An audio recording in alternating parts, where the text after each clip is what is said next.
Welcome back. Before we resume the France 24 debate, a sample of the stories we'll be following for you at the top of the hour. Now it's all of Europe where gas could be disrupted. Vladimir Putin telling the EU it's urgent that it pays Ukraine's natural gas bill. The United Nations takes over from African peacekeepers in the Central African Republic. Security Council voting unanimously. But the nearly 12,000 soldiers and police will only be operational in September.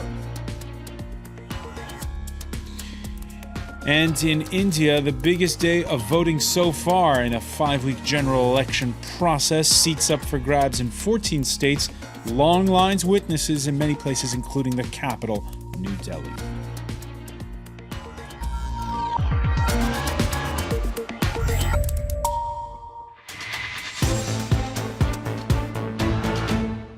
Welcome back, or welcome if you're just joining us. This is the France 24 debate. We're in the build-up to the April 17th presidential elections in Algeria, elections that France 24 will be covering extensively. Now, the name of the winner, there's little suspense on that count. He is the three-time incumbent, Abedelaziz Bouteflika, 77, reportedly in poor health, and those reports fueled by the fact that he has not been seen once so far on the campaign trail. We're talking about it with Farouk ATIG, who's in Algiers. He's the editor-in-chief of production company Intégral Production. Welcome back. Welcome back as well to Sophia Ait Kassi, a freelance reporter. William Jordan, who was based in Algiers as a U.S. diplomat, former head of the North African Bureau at the U.S. State Department. We were talking as well with Kamel, BENKOUSSA, who was briefly a presidential candidate for next week's poll. William Jordan, what struck you in the report that we saw in part one on that burgeoning civil society? Well, I agree with the points that have already been made about how it's remarkable how this movement has spontaneously come up and some new fresh voices are taking sort of center stage. One of the things, though, that I really focused on, and which I've always found very impressive in Algeria in terms of political opposition, is the aspect of humor and satire. And the sketches that were disseminated online, I think encapsulate what is part of what has always made Algeria a very vibrant and interesting political society for foreigners, particularly to watch, because you have long had, in this very remarkably free press in an Arab country, some of the most scathing, scabrous, and incisive political cartoons, and that humor is now, clearly translating, thanks to young people with access to the internet, is now becoming more accessible, and I think reaching people in a way and in a speed that is very promising for, I think, in the post-election period, a new contested political space, to try to define what for a lot of people will be their future. How do you explain that biting humor? I don't know, because it is very Algerian, isn't it? Yes, but sometimes I feel a little uncomfortable with the fact that most of the international media are stressing this point, because often you can hear that in Algeria there is a free press, that people can speak freely. In a sense, it is the case, but at the same time you have, for example, a young blogger which is right now in prison because he published on Facebook a caricature of Bouteflika. So you have also aggressions of journalists going on right now. You have other journalists that are prosecuted for different type of charges, like offense and so on. So I think that sometimes it's something that is also used by the system to give to give the people a way to express themselves in a certain limit. So yes, indeed, there is a lot of humor, and it's very interesting, and I also enjoy this in the audience. But at the same time, But it's just a pressure valve, is what you're saying. Exactly. Don't be blind on that. Kamel BENKOUSSA, let me ask you then. You decided to run for president. In fact, you gave up your French nationality because you're not allowed to be a foreign national when you're running for president in Algeria. And then at the end of February, you said you were throwing in the towel. What happened? It was quite clear what happened. We had basically rumors that President Bouteflika will run for a fourth mandate, or should I say, people would love him to run for a fourth mandate. I don't know the reason why he decided to announce earlier than what was scheduled in the past to announce his candidacy. But as you know, for a country like Algeria, all the machine with the regime behind the candidacy of President Bouteflika is huge. We're talking about millions of euros behind President Bouteflika, and therefore to expect any kind of fair and free election was just, I didn't want to be too naive. And I think, I thought this election will be mainly based on a real program, real vision for the future of Algeria. It wasn't the case. We had basically stories about Saadani attacking the head of security services and all for the whole electoral process. They completely forgotten to talk about real issues that Barakat is raising, like unemployment, the fact that a lot of the younger generation is living a social misery. And if I may, I would like to go back to the first point where Mrs. Haxie just said, well, we're talking about the fact that President Bouteflika is just one person among the system, the regime. She's totally right, because Barakat is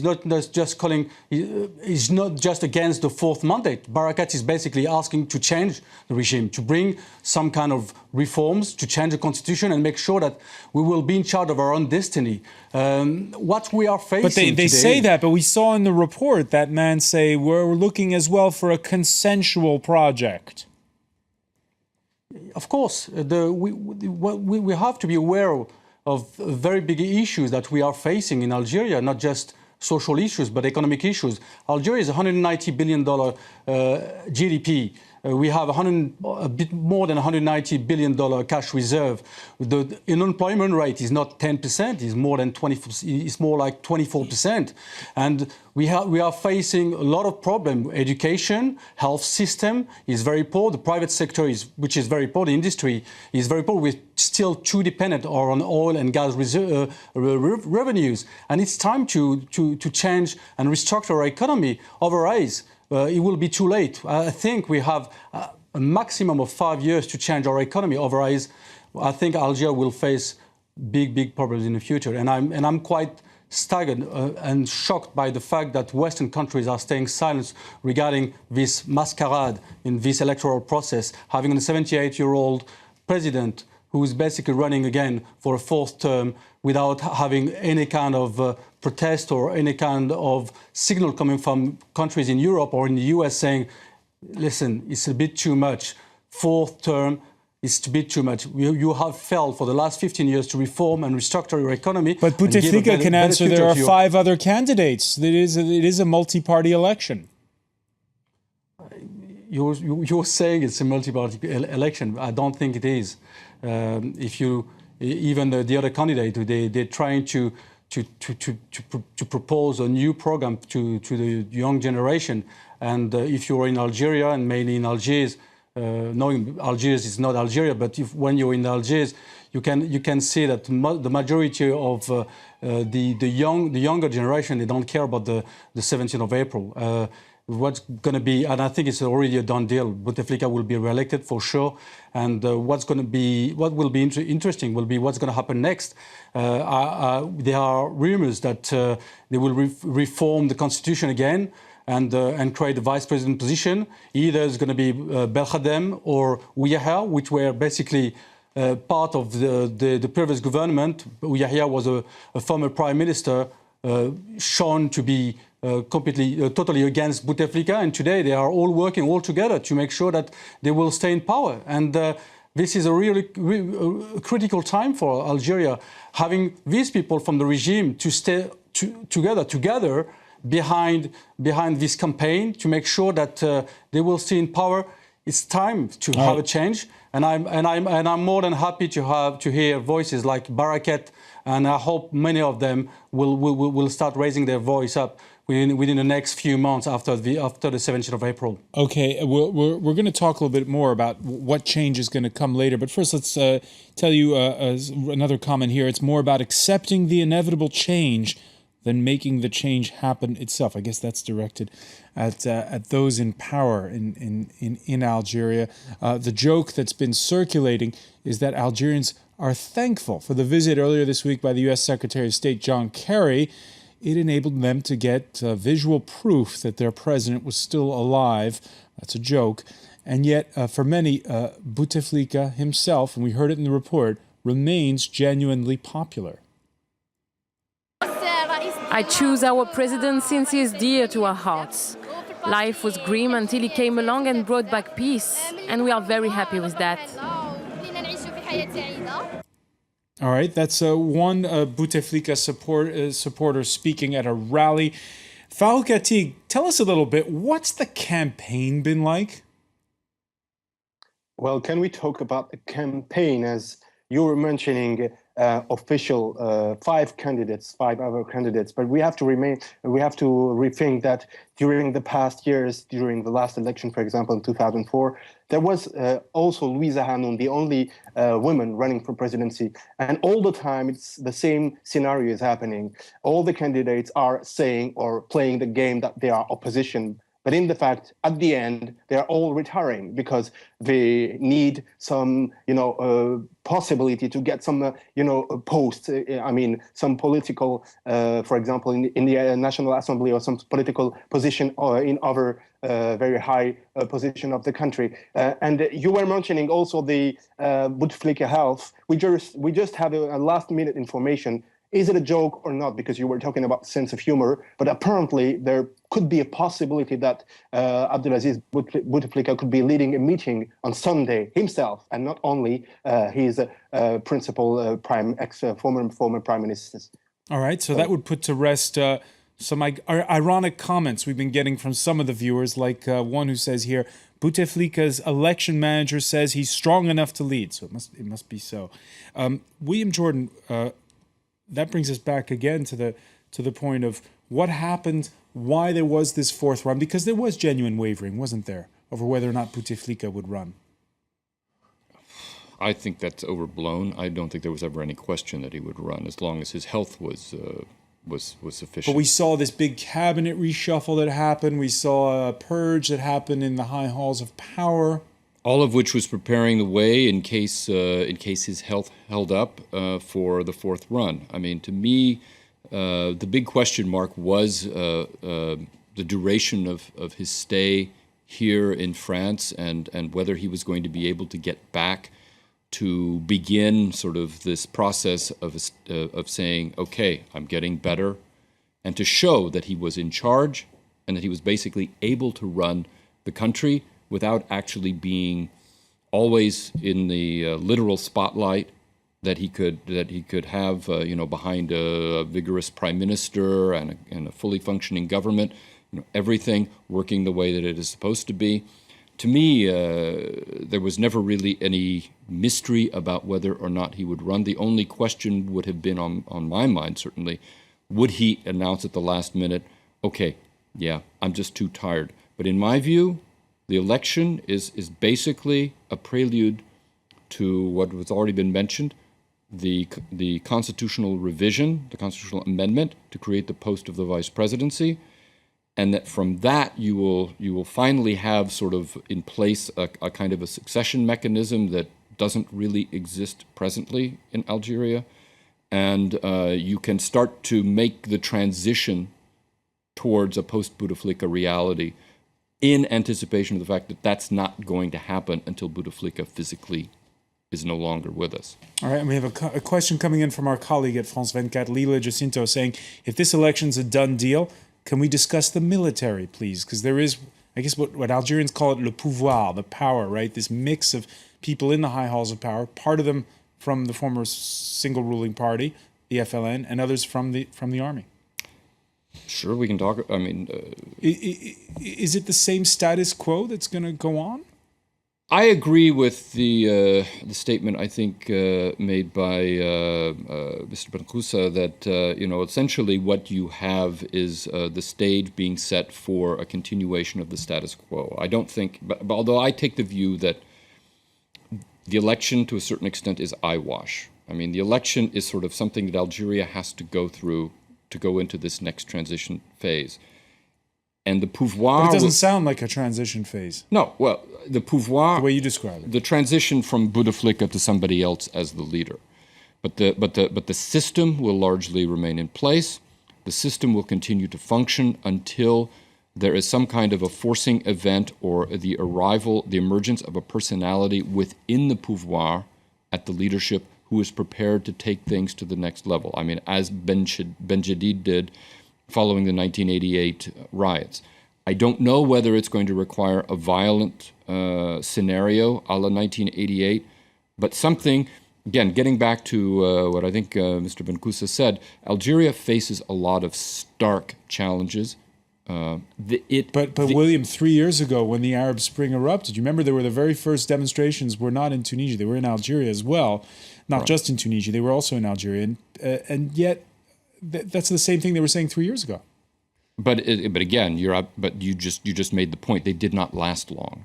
The government in Algeria reacted vigorously, forcefully, and a lot of people said at the time that the parents of the children who were actually out doing a lot of this rioting, were slapping them across the face, saying, "What the hell are you doing? We don't want to go back to where we were, from 1992 to 2002. Get back to your rooms. Stop doing this. Basta. That's it. That's going to be it. Or barakat. It's going to be it for now." And the regime was allowed to reestablish order because at that time there was not sort of the critical mass for real change at that moment in Algeria. Sophia Haxie, now those parents have added fodder, right? They've seen what's happened in other places, how chaotic the Arab Spring has been in most parts. Does that mean that, again, Algeria is going to remain frozen in time? I don't know. You're mentioning the Arab Spring, but also we can't act like there is no issues around Algeria. There is a quasi civil war in Libya. There is the issue in Mali, and also people are looking at what's going on in Egypt, and the people in Algeria. And this is what the system and the people saying. What do you want? Do you want Egypt or do you want us? And this is basically what is the message, not only to the people, to the citizen of Algeria, but also outside of the country. When you have people from the regime going outside, they're saying this is their message. And they say to their partners that they are a very stable place right now, and you need this place to be able to deal with all this trouble in the region. But what I'm looking at right now is all the protesters, and my work right now is really on all the protests and how it's going on. We've seen some of the campaign rallies, including in one over the weekend in Kabylia, where just a few days ago, where protesters disrupted a Bouteflika campaign rally. Yeah, that was my next point exactly. You see that they find another way to express themselves. All the youth people whom you say, no, you should not protest. You should be careful because there could be another civil war. They go in these meetings, and basically what they're saying to all these people is, we're fed up. We don't want you anymore. We don't want to play this this masquerade, because you have to go back to what I can say as a humiliation at some point, because Bouteflika didn't didn't himself make his candidacy in front of the people. He's been absent for many months, 18 months maybe, and people see Abdelmalek, which was the prime minister at the time, saying President Bouteflika will be candidate. And that was a humiliation. So I think these protests in the meetings is the answer from the young people. The answer from the young people. I want to ask you on that point. Farouk, ATIG, in a country where 70% of the population is under 30, how much of Algeria's past is really history, even the blood years of the mid-90s to the mid-2000s? Well, to be honest, it's unique because it's been most of it, 15 years I'm reporting in this country, and it's the first time that there is a ruling candidate as a president who is not there, who is not present for his meetings. And just concerning the last point you mentioned, in 2011, concerning the Arab Spring, in 2011, we have to remember that Abedelaziz Bouteflika, he was seeing the wind of change in all the Arabic countries, and he reacted very quickly. All the other political analysts say so, and to stop this movement, this quick movement, this quick wind of change, he paid a lot, billions of dollars to stop. And so what did he do? He paid the peace. He paid the peace, and especially to the youth and to the unemployed people here in Algeria. That brings us now to the situation today. And Kamel BENKOUSSA, when you hear when you see what's going on inside of Algeria and you compare it to, say, Egypt, do you say to yourself, what advice would you give to Egyptians right now when they look at the situation in Algeria? What would you say to Egyptians? I would like to intervene first on a few points, if you allow me, please. Go ahead. Okay, we have on one side the regime saying that they are the status quo, basically themselves. They are the solution for Algeria. Otherwise, we're going to follow the same path of what's happening in Egypt, or what's happening in what happened in Tunisia, or what happened in Libya, which is totally wrong. They're lying to the people of Algeria. They're lying to Western countries, and they're basically saying that without us, there's no solution, and Algeria will be in such an instability period that it will be a mess in North Africa. The mess will come because they have failed. They have failed to change the country and to fulfill their responsibility. They have failed to provide a better future for the new generation. They have failed to bring security. They have managed to make sure that the Algerian society will be very divided. We are now like tribes. We have, as you saw it for the last few weeks, what happened in Ghardaya in the south, what happened in the east side when the former Prime Minister Sellal attacked the Shawi, and what happened last week in Kabylie. And today will be the challenges that we are facing is to make sure that we will unify our country and make sure that we will see a better future all together, which we're basically trying to make sure that Western country won't help this current regime, because time is now for change. So the status quo is a dead end. The status quo will bring instability. Change will bring stability. A new generation should take over. A new generation with a real vision, with a real program, with respect. We have to give back our dignity to the people of Algeria, which is not the case right now. And I think if we don't take our responsibility, every single Algerian or even politician from Western countries, sadly, I strongly believe that Algeria will face very, very difficult time in the future, and I hope that Egypt will find a way out of l'impasse dans laquelle ils sont. And I think it's time to bring a third voice, which is not the extremist religious party, which is not the army, which is a truly democratic voice with a real economic vision for the society and for the people of Algeria. and let me not just just for Algeria, bring but in for William North Jordan Africa. on this because we're running short on time. I just want to ask you what lessons should Egyptians draw from what's happened in Algeria since the Islamists were robbed of their win, in fact, at the polls 20 years ago? Well, they need to take the lesson from Algeria that it's very easy and very fast to slide into a conflictual situation that in which violence just begats even greater violence, and that stigmatizing or delegitimizing your opposition is not the way to deal with the grievances or to deal with what they represent. And that I think, we haven't talked about the Islamist, the real Islamists, the FIS, and people like that. I mean, that in a way, that's one of the things. I agree completely with what Mr. BENKOUSSA said, that there's a generation missing, a younger generation that's missing right now in the political process in Algeria. Part of that, though, is the Islamist element. The real, genuine Islamist element that is still there is missing from this as well. And that doesn't have a voice. That's a topic that we'll have to broach, and we will be broaching it as we have the run-up to those April 17th elections. William Jordan, I want to thank you for joining us. I want to thank Sophia Ait Kassi. I also want to thank Farouk ATIG for being with us in Algiers, and Kamel BENKOUSSA in London. Thank you for joining us here in the France 24 debate.